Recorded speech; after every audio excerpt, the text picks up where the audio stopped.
ویدیو برگردانیدن بالکن‌های بیناهای بلندآشانه به شکل پیشینه را یک ساکن دوشنبه به رادیو آزادی فرستاد.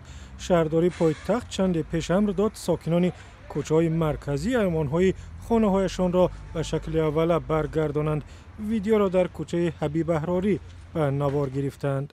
این عکس‌ها را از ناحیه تاجیک‌آباد به ما فرستادند که آنجا آبشوی با سرعت پیریخ در روز 28 اوگوست سبب سیل شد و چند خانه در روستای کپلی و راه‌ها را خراب کرد.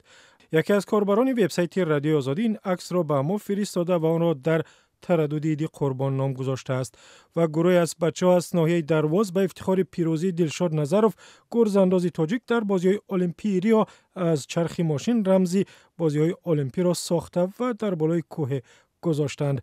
شما هم خبر و عکس‌های خود را به ما بفرستید از طریق شماره ما در وایبر و واتساپ که می‌بینید.